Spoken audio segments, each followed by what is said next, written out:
because we might have some people. Yeah, we're live. We might have some Live, people yes, I joining like us soon. So let me just. I think it's good to be live, you know. I think it's good to be live. Like, if you had a choice between live or not, I think live is always a good choice. We might be live, Yeah, but live is a good are choice. we really living, fellas? Are we really living? That's true. You gotta be living. It's important to be living. There's a difference between existing and living. Oh yes, hold on. I like it. Lewis looks very like presidential with his bookcase there. Like, it's looking like proper. I'm very what?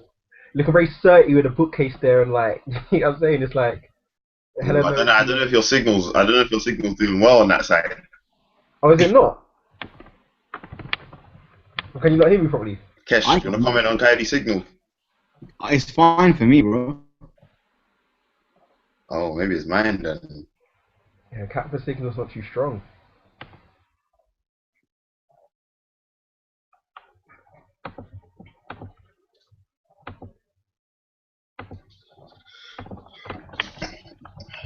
About to enter Facebook Live. You know, I love Facebook Live is because, you know, literally every single one of your friends are about to get a notification, you know. Is it? It's mad. Like, Facebook Live's mad. Literally, however many people you got on Facebook, they're about to get a notification right now saying Lewis is live. Like, Bro. Because I get should know that I'm live. Yeah, because it's like Facebook hasn't given me live yet. I'm sorry. Oh, you haven't got live? I don't think I got EV, you know. If I had it though, you would know. Trust me. Like, I'll be all over it. Is it? But do you get the notifications when your friends go live? Like, do you get the notifications? Yeah. Everyone in my business mastermind is using live right now to engage with everyone in their community, and they're getting amazing. We're talking about Facebook Live, but I'm about to be dead because my phone's dying. But it's still connecting. It still says connecting.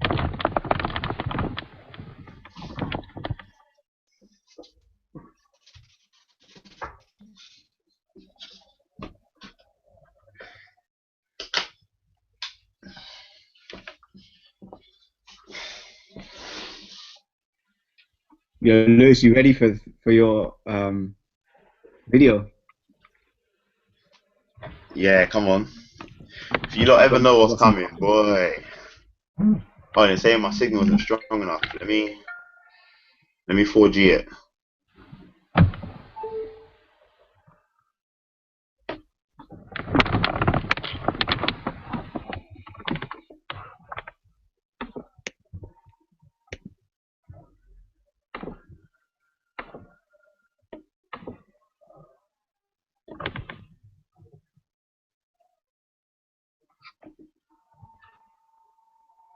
Let's go live. 3, 2, 1.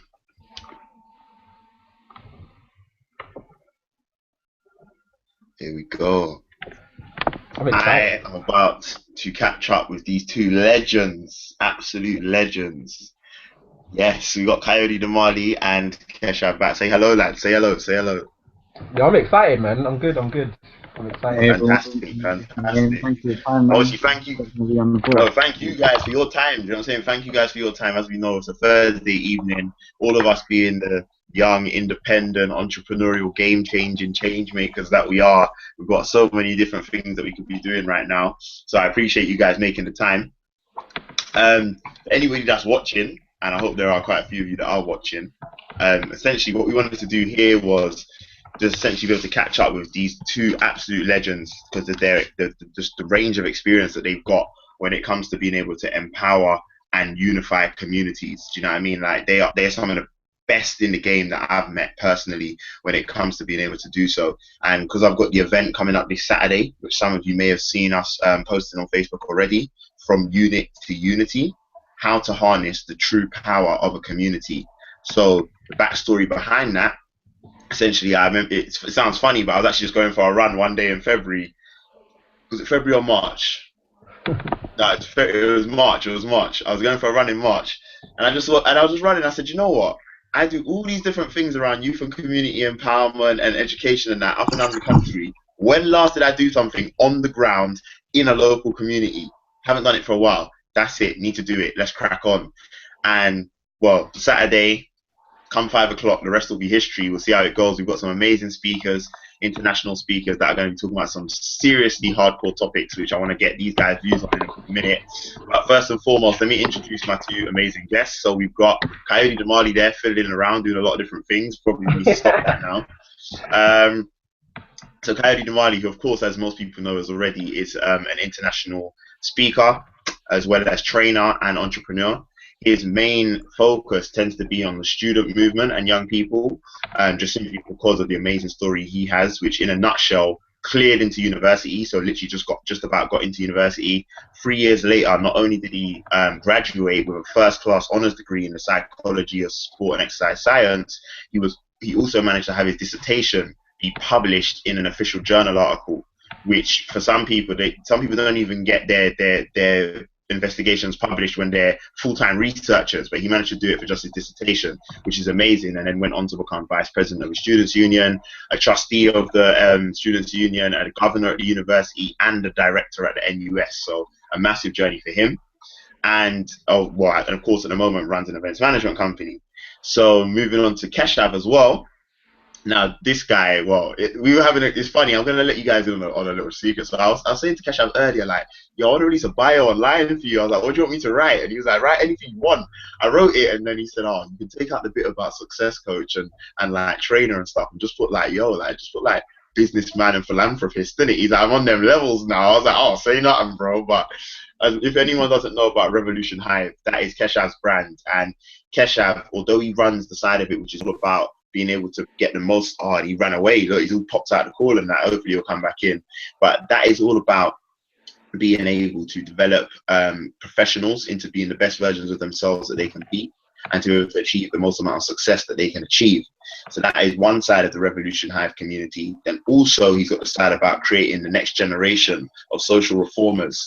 Do you know what I mean? Which is absolutely huge, and that sees him go into not just different parts of the West Midlands or different parts of the UK, but even internationally, going around and doing work to help build communities and help build young people in different parts of the world to start to understand society and try to better society. Have we got Kesh coming back in? Like, let's hope that we do. Do you know what I mean? Let's hope that we have got Kesh coming back in. Let's just drop him a quick message just in case. Like Kesh, don't run away, bro. What do you think? You can't be stuck with me.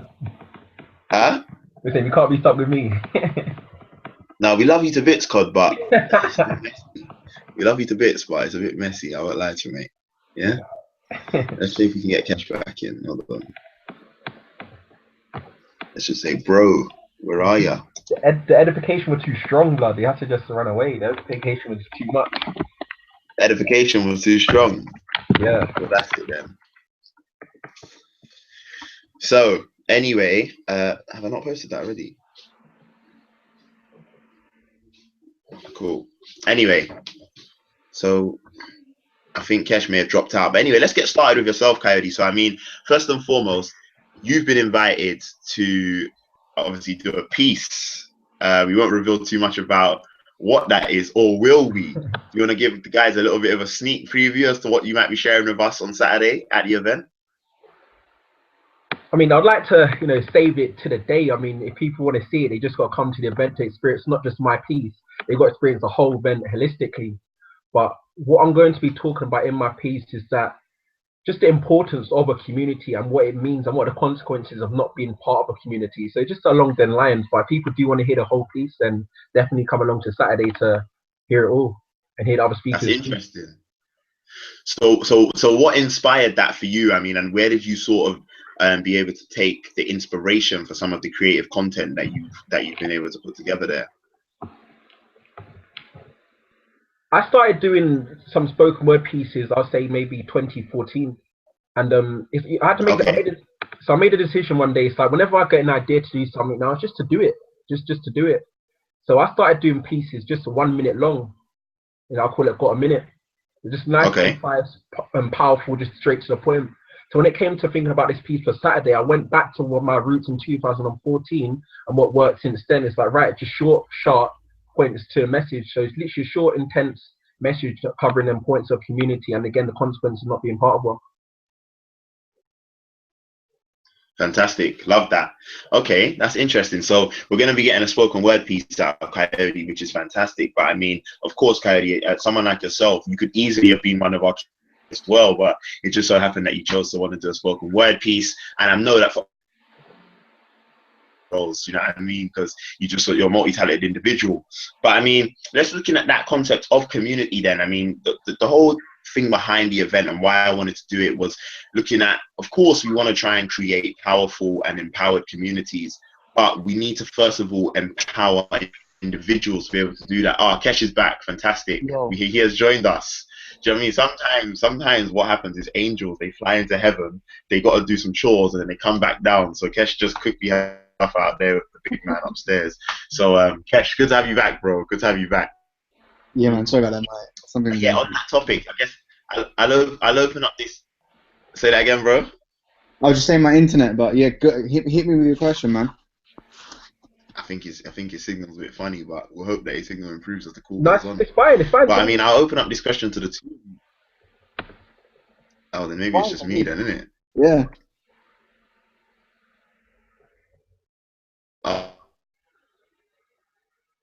Open up this question to the two of you then. So I mean, as I was just saying, like the concept behind from unit to unity was with the main aim, of course, to be able to create empowered and cohesive communities. But there is a journey to go through what we're clearly seeing in different parts of urban UK. For a term that I don't necessarily like. But anyway, looking at the concept of from unit to unity, we need to empower individuals to then understand and how they can go about then adding value and empowering their. So for you guys, I mean, what do you see as some of the potential in your communities, whether it be, for example, yourself, Kesh, in Birmingham, or yourself, Kayode and Crew? Are there any particular problems that you feel are really outstanding? And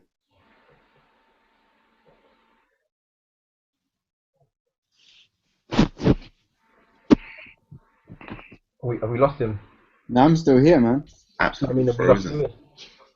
No, you haven't lost me. I'm here. I just had to freeze my bird's eye quickly, but go on. So the question I got was, what issues do we feel like we have in our communities that we feel passionate about changing, right? Yeah. So I think for me, one of the ones, and I mention this all the time, it's got to be that in Birmingham, 1 in 3 children is living in poverty. 1 in 3, a third. And that is unacceptable. If you consider where some of the money is being spent by government agencies and where it could be spent instead, a lot of resource, a lot of energy, a lot of output has been just thrown away, to be honest with you. Not that there isn't good work going on. So that's something that I do feel quite passionate about, as well as deeper things. You know, that's perhaps you could argue is systemic, but if you look at it at a more root level, what causes that issue to arise? Partly for me, it's also about education, not being taught in the school system about. In the last 3 generations, we wiped out 50% of the elephant population around the world. There's 163% more people claiming emergency food from food banks. And then you've got things like financial education, politics, the EU referendum that's coming up. This is stuff that's not being taught. So those are some of the bigger things. But yeah, specifically in Birmingham, I'll go with that one statistic, that 1 in 3 children is living in poverty, and that honestly just like breaks my heart, to be honest with you. So looking at it then from a standpoint of, first of all, yourself, but also how you might engage others from the community, what would be the potential solutions to them being able to deal with this problem? I think the first solution is really recognizing that there is an issue in the first place, because you can't hit a target you can't see, and so many people in our society are walking around blind. It's literally like we're trying to understand the Mona Lisa while looking at the dirt on our shoes. Like, there's so many things around us that we're being sidetracked from the actual issue. So the first step for me is recognizing what's actually happening, why is it happening, what are the causes and effects, and really studying those things, because it's not a simple X equals Y relationship. And then coming up with a sound strategy of, okay, what are some of the key trigger points for this issue? Like, if we do this one thing over here and we press, just like a stiletto heel on one fixed point. Like you're concentrating all your energy in one area that produces like 80% of your results, like the Pareto principle. I think it's that. So practical things is recognizing it and then deciding, okay, how are we going to act and planning it through? Because I meet far too many well-meaning activists or people who want to do something, but because they haven't got the understanding, they're moving in the wrong direction. You've got to have informed action. Otherwise, you could be adding to the issue. There could be unintended consequences that you're creating as a byproduct. I mean, hundreds of young people who run social action projects, and the first thing they might do, for example, is buy wristbands or T-shirts. But hang on a second, you raising awareness for that issue, does that actually help? Like, how does that contribute to the homeless guy in the street that you're trying to empower? Or you starting a new project might not be the most effective way to move forward. It might be, and we did this when I was doing a leadership program, that there's a million young children growing up in this country without fathers in their lives. So instead of starting a new project, we decided, let's promote the existing services, because the service is there and there's a problem, but it's that people don't know about it. So we set about doing that. So you can only achieve that by having discussions, reading books, speaking to the stakeholders who are already involved in those things, and then from that place making a decision about what can we actually do. It's just like in business. You find out what does your customer and market want Of instead of what course. you think it wants, and then providing that value. Definitely. And I think, do you know what? I just before I pass it over to yourself, Kayode, I just want to interject quickly because two things spring to mind as you're speaking there, Keshav, about the concept of looking at what already exists and then being able to connect the dots first. Because I can say for myself, all those years ago when I first started working for the National Council for Voluntary Youth Services, I was blown away by the fact that there was already hundreds of organizations in just London alone that were trying to tackle certain problems with regards to young people, their development, their participation and engagement. Because I'd always seen things from a very local level and not realized that there is actually so much provision out there from the third sector, not always the public, but the third sector. And those guys just need to be people just need to be made aware of them. So that's one thing. And also, I mean, I can look at it personally. So of course I run my marketing agency, but also I'm starting a social enterprise with my family, which is very much going to be looking at community empowerment and cohesion, hence the reason for this first event. And even for me, when setting up the model for how we would go about doing that, it would be naive of me to think that there are not already organizations that are trying to tackle problems with community empowerment and cohesion. So we need to have a model whereby we start to bring the best out of those organizations and really start to look at what they're already doing well by creating successful partnerships and collaborations, just so that the wider community who maybe aren't aware of them or who aren't engaging with them start to interact and start to make use of what's there, so then it helps that organization to thrive whilst helping ours too. So yeah, but thanks a lot for that. So yeah, Kayode, I mean, for yourself, bro, obviously Kesh shared his point regarding like what he sees as a big problem in Birmingham, which was around the fact that 1 in 3 young people are currently living in poverty, which is completely unacceptable in this first world country that we're told we're living in. But I mean, what for you, do you see any particular problems, whether it be because you got experience of having lived in London and Crewe, particular problems, and then maybe how you yourself or the wider community could go about solving them? Yeah, and I think that's an amazing statistic that 1 in 3 children are under poverty in Birmingham. That's, like you said, that's horrific. That needs to be changed. For me in Crewe, I think I have a very interesting stance about the community in Crewe. I know I've lived majority of my life in Catford, but I'm now living in Crewe. I find that I have a very interesting stance about community being in Crewe. And the reason I say that is because in Crewe there's a massive divide between the students and non-students. So you can just say just the community. Now, because I'm no longer a student, I don't feel like I'm on this side of the fence. And because I'm not really part of the community, because I'm from Catford in South London, I'm not really the community either. So I feel like I have an interesting stance being on the fence. And the reason I say I have an interesting stance is because I've now seen that, because I'm in neither community really, what I've found is a problem in Crewe, not necessarily a bad thing, is that there's just a massive divide. The students don't really understand the community or go into the community. They might be fearful or they just are unaware. Like there's so much, a lot of people say that Crewe is small, but there's so many different areas in Crewe when you actually think about it. And there are some very, very nice areas as well. So a lot of people look at Crewe as bummy or sort of fake Manchester or whatever. But when you actually drive like a mile or so into Crewe, you see some fantastic areas. So because that's what the students don't get to see, and what the community doesn't get to see is the benefits of the students. What they're bringing to the town, what different things they can provide. So I think one of the main problems which I see is because I'm now neutral is that I find there's a massive divide between the community or the students, which I'd like to see to merge. But one of the advantages I love about Crew, I don't want to just talk about the bad things. One of the good things I do see about Crew is that it's so diverse. You know, there are many different people from different countries literally on my road alone. I live next door to Polish. I have Romanians on my other side. I just love the fact that it's so such a community aspect in terms of the countries about people who live here. So that's my kind of insight into Crew. But when it comes to Catford, again, during my life I've just been in Catford.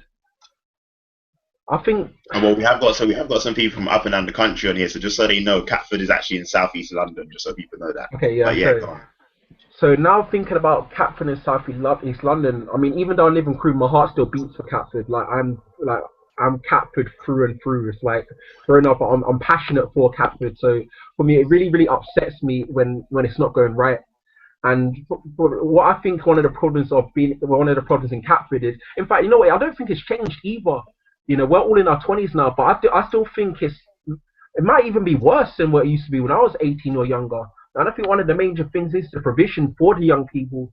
The reason I feel like you have so much problems for the youth is that there isn't anything necessarily for them there. Just as I was leaving Catford, there's a lot of things that were closing down. A lot of the youth clubs where I once worked were no longer there. So then you got to ask yourself, so right, if these young people enjoyed going here on a regular basis, now you're taking it away from them. When you look at the one of the laws of the universe, that a vacuum can't exist. If they can't go to one place, they're just going to end up going somewhere else. And usually where that somewhere else is not necessarily positive. So I think one of the main problems in South London is that having a positive provision, a positive platform for young people to go to on a regular basis. So once they do finish school, or once they do finish what they do in the daytime, they have somewhere positive to do in the evening and on the weekends. It doesn't necessarily have to be youth clubs. It can be, I don't know, it could be start-up business events, it can be anything. But I just feel like there has to be more of that. That's fantastic. Completely appreciate that. I know, Kesh, you got to drop out in a moment, don't you? Yeah, man. I appreciate your time regardless though, man. Fantastic point made there. Do you get what I mean? And for those of you that are watching this at the moment, who may have missed the introduction, Kesh is actually an international coach. So he helps to develop professionals into being the best version of themselves that they can be and really be able to achieve the most amount of success that they are striving for. But he also runs a social enterprise side to his organization, which is about creating the next generation of social reformers. So he runs various different workshops, training programs, so many different things to increase people's awareness of society and help them to be able to make that positive change in a way that is applicable and effective as opposed to just tokenistic. So do connect with Revolution Hive on Facebook and YouTube. Search that now, Revolution and Hive, like a beehive. Yeah, Kesha's got content. We were joking about it earlier. He releases a video every single day. The only person I know that releases a video every single day, yeah. Not even Gary Vee does that. Like, that's how real it is, yeah. So connect with Kesh because he's giving you content. Value. I'm actually going to be posting a video later on because I haven't posted today, so that's the reason I need to shoot. But it's great to be on here, and I'm super looking forward to the event. If you're watching on Facebook Live, or you're watching the stream back later on, 100% come down. It's really just about developing that community spirit, because at the end of the day, I'm just going to keep it 100% real and tell you the truth. We all know that there's no government, there's no minister, there's no bank that's going to come bail us out of the problems that we have. It's up to each and every one of us to take responsibility, meaning your ability to respond. It's up to all of us to take responsibility to create the change that we want to see. Success is not about looking out the window hey man, where's the help that I need? Where is it coming? It's about taking a look in the mirror for all of us. So that's what this event is about. I'm actually not doing any public speaking at the moment, but Lewis is an incredibly good friend of mine. So I'm going to be sharing stuff that no one's ever heard, ever. I've literally, it's just fresh. I'm working on spoken word mixtape, so I'm going to be sharing some of my new stuff. But 100%, please come down. It'll be good to meet you guys. Feel free to send me a message on Facebook and stuff. I want to connect with as many people as possible. That's just my aim, is just reach out and help as many people as I can with whatever resource I have. So, yeah, man, good to be on here and enjoy the rest of the call, man. Appreciate that, Kesh, man. Appreciate it. Connect with Revolution Hive, guys. YouTube, Facebook, Revolution Hive. Catch you guys soon, man. And that's on Peace, Kesh. bro. Yeah, so thanks to the guys who are just joining the call as well. We're going to continue with the same similar conversation that we were having. So just so you guys are aware, the reason we're doing this call, and I had Kayode and Keshav on, was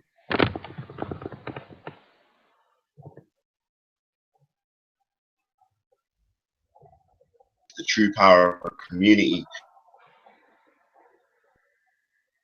Don't get me wrong, I love it. We help small businesses to grow by bettering their in-house marketing. But there's no denying the fact that our community, we definitely need to start to become more empowered and more cohesive.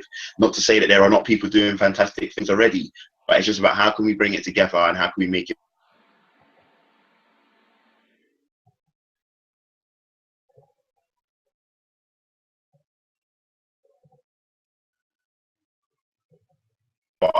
Communities and also in the context of young people as well, and they'll actually be performing that. You can get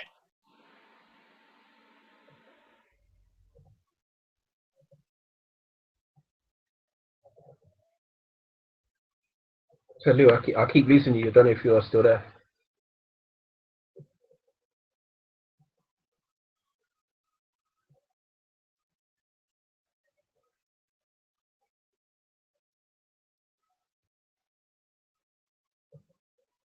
Yeah, Lou, you froze on me. I don't know if your connection's working or I don't know if it's mine, but I can't hear you.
I've got sick of the Coyote's back. Yeah, the call's back. I mean, but I don't know about yourself, Coyote, but I was just about to share with the guys on Facebook Live. I've got sick and tired of hearing people say to me, "Oh, I ain't got time to help others because I can't help myself." I've got sick and tired of hearing people. It's absolute nonsense. At the end of the day, you would not be on this earth breathing and living in the way that you are if your community was not there. It's just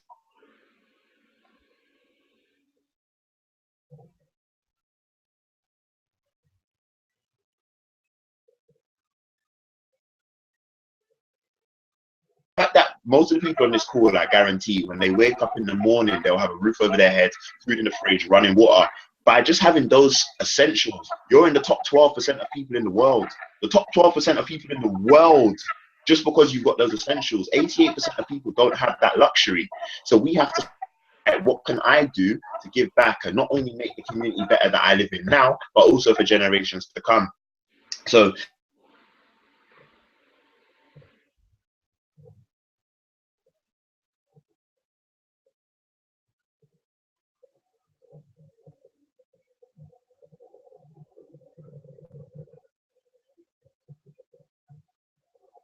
now, but on that point of building habits, I mean, Coyote, how are you able to do it considering you're now running a successful business?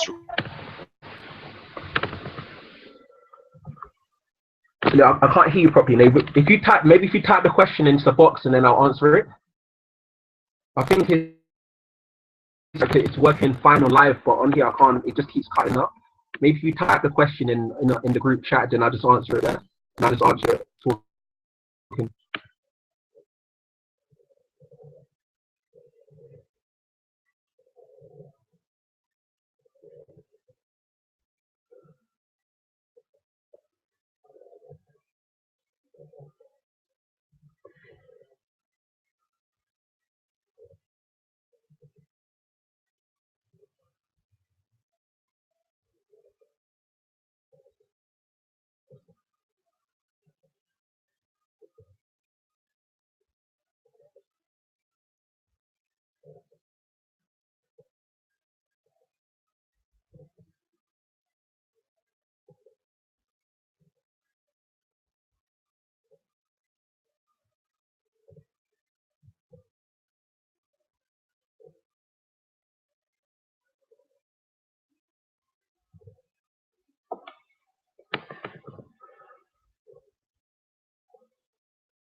impact on us. But what are we doing? Yeah, Lou, you're back. Yeah, if you type the question, Lou, into the box and I'll answer it, because it keeps freezing and cutting up. Can you hear me? Can you hear me better now, God? Yeah, it just keeps cutting up, so it's like I catch a few words. Maybe if you type the question into the box where it is, and I'll just answer it on camera. But it's working now, you know what I'm saying? But it's in and out. It's just in and out. So there's a burger shop called In and Out or something. I don't know. But if you type the question into the box, I'll answer it. But he wants me to type questions into boxes, guys. But that means I got a multitask. I'm on going on right now. Do you know what I mean? Like, there's a lot happening. Things, like, yeah. But in fact, say the question now, Luke. I can hear you. What are you gonna ask? Yeah, you can hear me. Oh, that's on how you managed. Oh, you're a hot mess. But anyway, sorry guys, I am prepared to just get called a hot mess quickly. So, can you hear me now? Yeah. Just say, if you say the question now, I'll make out what you said and answer it. How did you manage to maintain the balance at university of both being able to run businesses that were helping others,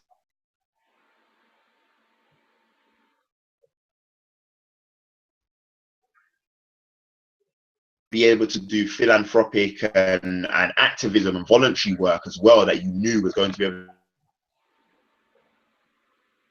viewpoint of time management, or whether it be you just looking at the viewpoint of sharing and goal was, but what was it that helped you to maintain that discipline, that not only could you be a student, but you could still run entrepreneurial ventures that would help others, as well as still do things for free that would help others? What were the things that really sparked in your mind, and what were the little, maybe, like, I don't know if there were particular tricks or habits that you built in order to be able to do that? Okay, yeah, I've got a question. So you're basically asking me, how was I able to manage my time to do stuff being a student, as well as all the different philanthropical things as well?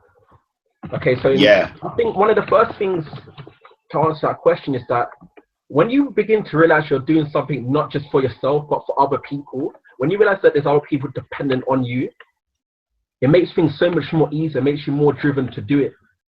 So when you take the attention off of yourself and then you put it onto other people, it's like, right, I have to do this for X, I have to do this for Y. If not, I'm letting them down. So I think that's the first thing. When you kind of distribute the why from yourself to someone else, it makes you able to do it more. And then once you have that kind of grounded as your foundation, you then find that everything fits in around that. So I was very, very busy when I was a student. I was literally working everywhere. Like, if you see my CV, it rolls out like a scroll. Do you get what I'm saying? It rolls out like a scroll because I was working everywhere. So the CV looking like the Torah or something. Yeah, you know what I mean? Looking like the Torah. Looking like the Torah. You get me? But what helped me when I realized that, right? Because I mean, we used to volunteer at a homeless shelter. We used to go there every Thursday evening. I never had the time to do that. But like I said, when you begin to realize that you're not just doing it for you, you're doing it for other people, it makes it so much more easier. What helped me was like, right, I realized that we're kind of confined to the amount of time we have in a day. There are only 24 hours. Whether you like it or not, you're not going to have any more. So you have to really kind of capitalize what you are doing in that day. And so I used to be very, very disciplined at waking up early. And this is even before Eric Thomas was talking about waking up at 3 o'clock. I was doing this before Eric was speaking about it. So I had to realize that, right, I'm gonna have to wake up extra early to be able to get the things that I need to do, work as well as do the things as being a student. But when it came to my student union elections, you know what I had to do that? I used to be finished campaigning like midnight, go out on a night out to get the votes in the nightclubs, finish at 3 a.m., and then waking straight back up to get to the table at the beginning, that hotspot at 5 a.m. So that's like 2 hours sleep a night for 2 weeks. But again, once you realize that you're taking attention off yourself, I realized that, right, I have a team depending on me to do it. And that's the same thing when we started, for example, volunteering at the homeless shelter too. We realized that, right, the first time we just went there to figure out, like, let's just do it. We didn't really have a massive reason to it. We're just curious. The homeless shelter wasn't too far. Like a 5-minute drive. Before, okay, let's just drive there, go to it. But then when we realized that, right, the homeless people who were there liked us coming there, and they looked forward to us being there every single Thursday. Is that right? How can we stop going? These people who were making their day by just going there and being with them while they're eating the food and just chilling. So I definitely think it is when you begin to take the attention off of yourself and give it to other people. It's like, right, I'm now going to do this for you. Definitely. And So what do you think is the reason as to why?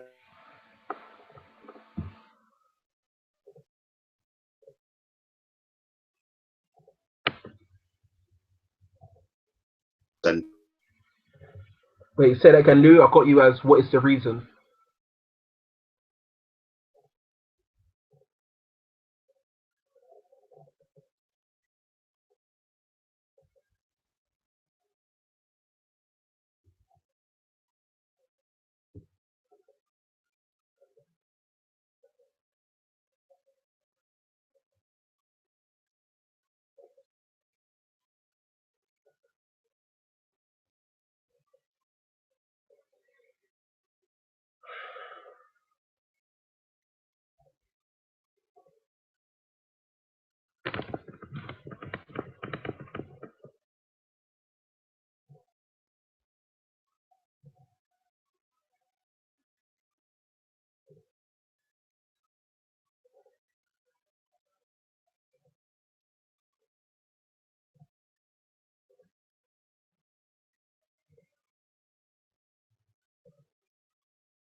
They have to give first. Do you understand? Same concept.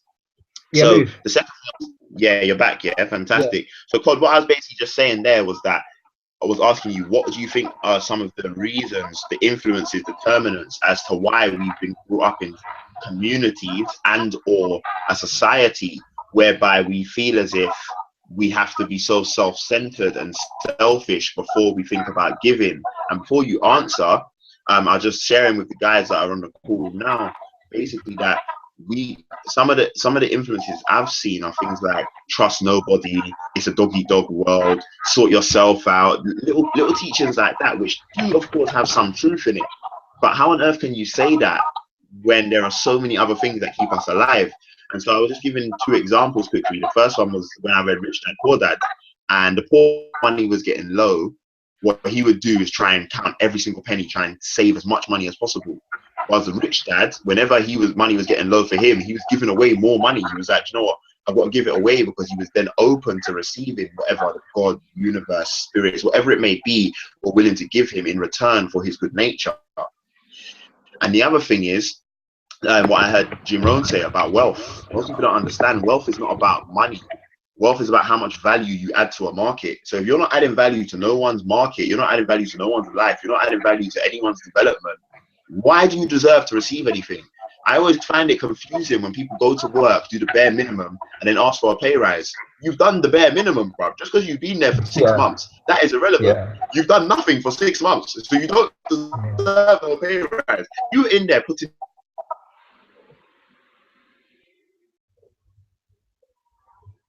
Wait, Lou, I lost you again. When you come back, if you allow me to chip in when you come back, so I don't lose you again when you hear me again. If you let me chip in.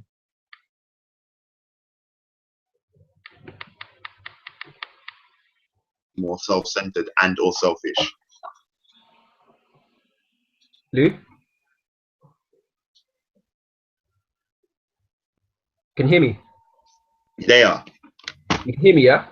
Yeah, you're cool. You're cool. Go for it. Yeah. So for your question, you asked me, why do I think people, or in society, why do I feel like the majority of us Not just are people, but self-centered? what are some of the influences in community and society? Yeah. So what influences for? And first, I'm very sympathetic for people having that way of life, because I was just like that as well. I was very, very selfish. It's just me, all about me. Like what flipping criminal used to say back in the day, me, it's all about me. But what I began to realize is that as a community, as human, when you look at us as human beings, we are social creatures. You know, no man is an island. Unless you're that guy in Castaway living on an island by yourself, you can't survive by yourself. You know, no man is an island. We as human beings, due to our psychology, we are dependent on other people just for survival alone. And so what I've tried to do for myself personally, because I began aware that, right, I was being far too selfish. I'm talking as little as back in 2014. You know, I was very, very selfish in the sense that I only, cared about what was happening for me. But now I've kind of flipped it, and I give now in 3 different ways. There's 3 different ways I always like to try and give. The first is my money. Whatever money I make, for every pound I make, I give away 10p. So yeah, I give away 10p. I give away 10% of everything I make. If I make a grand, I'm giving away £100. If I make 10 grand, I'm giving away £1,000. You know, so even if it's 10p, I'm giving away a penny. So for every bit of money I make, I'm giving away 10%. So that's the first way I give away to help the community. The second way I give is that if I can't give money that month, if I'm not able to give money, I give my time. And the thing is, time is more valuable than money anyway, because you can leave your house right now and find 10p on the floor. You can't leave your house right now and find 10 minutes. It's not going to happen. So time is more valuable for money. So what I do right now, I volunteer in 2 different places. I'm very, very passionate about offenders, especially young offenders. So I volunteer. I'm a panel member for the Young Offender Board for Cheshire East Council. And I'm also a volunteer mentor for young offenders too. They don't pay me a penny for that. They don't pay me a dime. I'm doing that because I want to give. So that's the second way that I give. And then thirdly, if I'm not able to give money, okay, hopefully I never have a broke month, yeah? If I'm not able to give away money, if I'm not able to give away time because my diary is full, the third way I like to give is belongings. Because I realized that my wardrobe was so full that when I moved to this new place where I'm in now in September, I had to get a second wardrobe. I was like, wait a second, why am I having to have a second wardrobe when I don't even wear everything in one wardrobe? You know, I used to have racks of trainers, racks upon racks upon racks. I'm like, wait a second. All I do is wear my black Arachis day in, day out. I don't wear anything else. It's like, why do we have so many? You can take the man out of Catford, but you can't take the Catford out of the man, boy. Yeah, carry on. So I have to be very, very open and honest with myself. Like, right, I said to myself, I have a rule now. If a year goes and I haven't worn this hoodie, if I haven't worn these pants, if I haven't worn these trainers, then I'm giving it away. Because if over a 365-day period I don't wear it, then clearly it's not that important to me. So at least just walk. If you got me on Snapchat, I'll do it on Snapchat. I'll walk down to the local British Heart Foundation or one of these local charities in Crewe, and I just give it to them. I say, here you go. I've got a pair of Wellington boots here, all black with pink highlights at the bottom. If anybody wants them, I'll give them to you. But that's next. I mean, it's like, right, I haven't worn these for a year. Maybe it doesn't rain in Crewe, I don't know, but I haven't worn these for a year. So I'm due to go and donate them. So there's 3 different ways you can give. So there's always an opportunity to give, whether it's your money, whether it's your time, or whether it's things that you don't want anymore. They say that one man's trash is another man's treasure. So you might be trash to you, but if you give it away, that's treasure for somebody else. So that's what I feel on that point. That's real serious. I'm not gonna lie. You made a reference there. You said even if I haven't worn these pants, I'm not gonna lie. You're a big man to be wearing wide front. So we'll talk about that later. So anyway, moving on. You're a big man for that. Yo, I meant trousers. Anyway, I meant trousers, like pants. Yeah, of course. You're a good lad. Well, I'll donate them to you. I can donate you my pants if you want. I'm not gonna hold up the guy. I can donate you my pants if you want them. You can have them. I'll bring them down to Catford next time I'm down, innit? Nah, the way my underwear drawer set up, yeah, they won't even make it past security. I won't lie to you.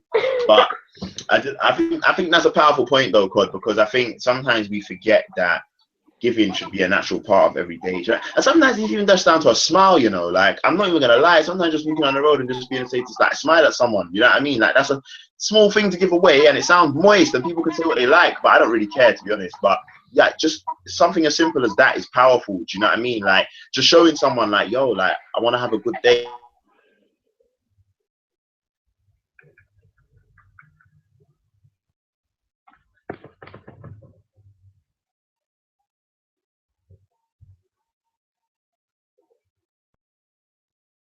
So, or is there any questions that you want to ask me, Cod, that you want to put out to the world, like, and then post online and see if anybody responds on the post itself textually?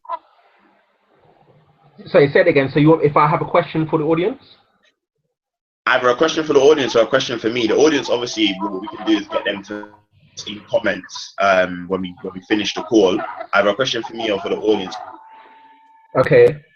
My question for the audience or the people listening is, what does your community mean to you? Just a genuine question. What does your community mean to you? And my question for you would be then, Lewis, would be, clearly your community means a lot for you, but my question for you then is why? Why? Okay. Specifically why? Specifically why? Okay. So just before I answer, I just want to take another opportunity to plug the event. But guys, just so you know, Saturday, From Unit to Unity, How to Harness the True Power of a Community, it's going down in London. Yeah, I know some of you might be outside of London. If you can just so happen to nick a Saturday out and come down and I'm coming down from Crew. I'm coming down. Yeah, he's coming down from Crew. Do you know what I'm saying? He's coming down from Crew to be there. Like, it's going to go down. Just know that. But yeah, so that's happening this Saturday. Check my Facebook. Loads of details have been posted on there recently. So touch base and you'll see what's going on. But I'm gonna touch base with all the guys that joined this call this evening. Anyway, so the question to you guys is, what does your community mean to you? You've got some time to ponder that until we finish the call.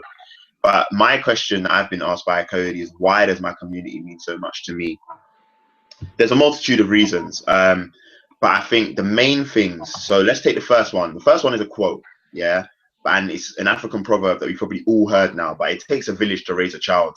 And I really, really get that now, because I say this to some of my friends as well, but even down to their friendship circles, but it does take a village to raise a child, because there are certain things that you can maybe get from parents or guardians that you can't get from friends, but there are certain things you can get from friends that you can't get from parents or guardians. There are certain things you get from aunties and uncles, certain things from grandparents, certain things you get from teachers at school, certain things you get from youth workers, certain things you get from the person in your local shop, certain things that there's so many different things that you will learn from different people if you're open to it. And sometimes you don't even have to be open to it, and things hit you years later. And that brings me nicely to my second point, and that is the reason why my community means so much to me, Cod, is because I've been exposed to so much of my community. I've now got to a point in my life where, upon reflection, I realize how much impact different elements of my community, whether they be individuals, groups, or organizations, have had a huge impact on my own development. And like, I'm not tooting my own horn here, but I'm doing right for myself in terms of the respect that I have in different sectors, and in terms of what I'm capable of, and in terms of the confidence that I have as an individual to step into any market, step into any place, step into any institution and absolutely smash. Do you get what I'm saying? And that is only due to the amount of people that poured into me. So I would be doing them a disjustice by not only stepping into my greatness, but also to not then go and do the same for the next generation, or do the same for the other people around me. Do you know what I mean? Because at the end of the day, they say with great power comes great responsibility. And yes, I got it from Spider-Man, but that is one of the truest things I've ever heard in a film. So when I look at it, I'm going through a phase in my life at the moment where whenever I have a thought of someone that's left me a nugget, I purposely try to find them online and reach out and say, you know what, thank you.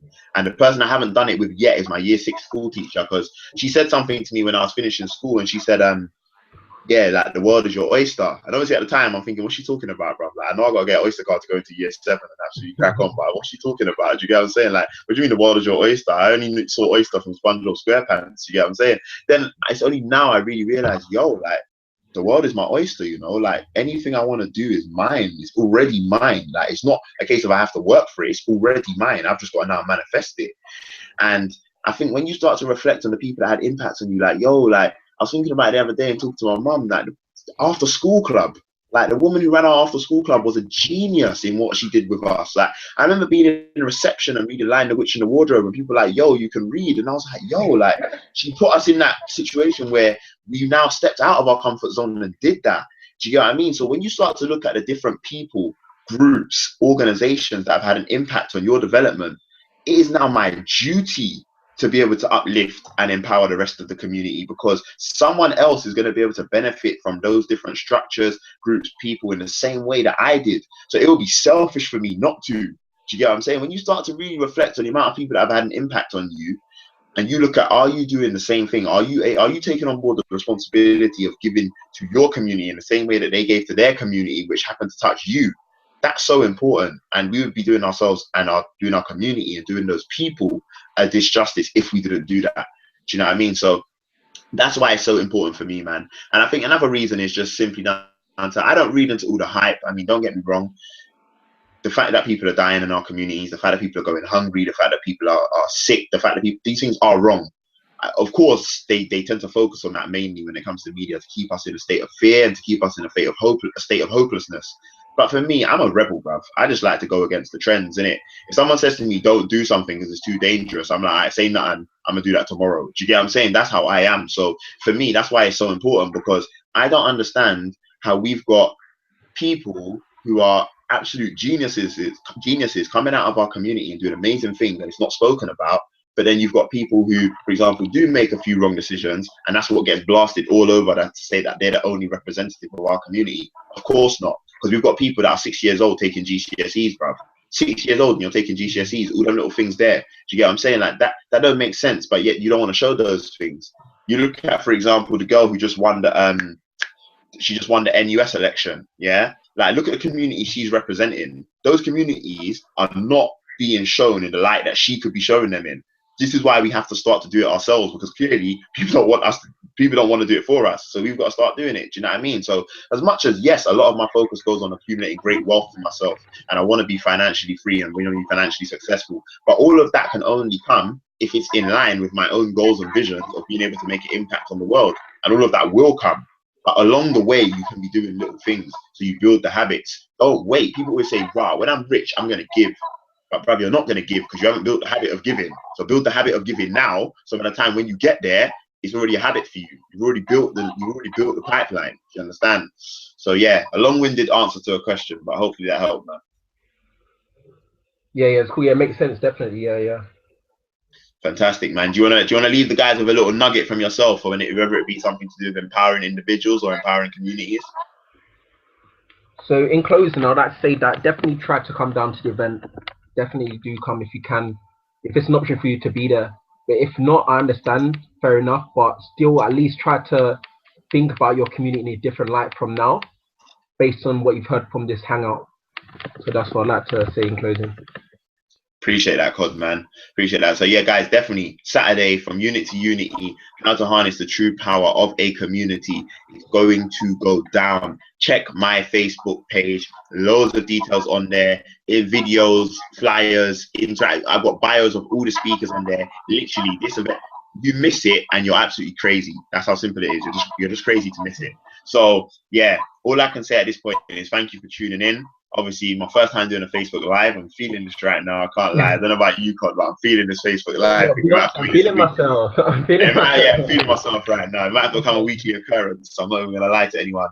This do you know who just locked into the Facebook Live? Hey, Mike's.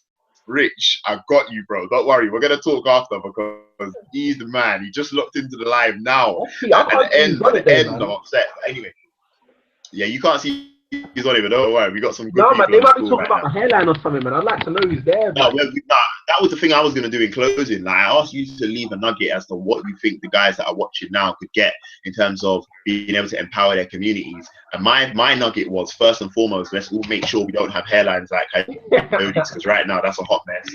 Yeah? You want to empower your community. Down, please, brother, yeah? Because we love you to bits, but that's got to stop. Does this hairline not keep empower no one, no? No, I don't think it's very empowering still. I'm not going to lie. It might bring us down. You're throwing us back about 200 years there, bro. We're going right back. We're going right back to before the Underground Railroad. We're going right back with that one. But anyway, so thank you guys for locking in. As I said, Saturday is going to go down from Unit to Unity. Do interact, leave your comments, like the vid, share it, whatever you want to do. But thanks a lot for tuning in. Thanks a lot to Kayode and Keshav, who was on the call earlier, but I had to run quickly. And yeah, have a great rest of your Thursday evening. Have a fantastic Friday and have an even better weekend.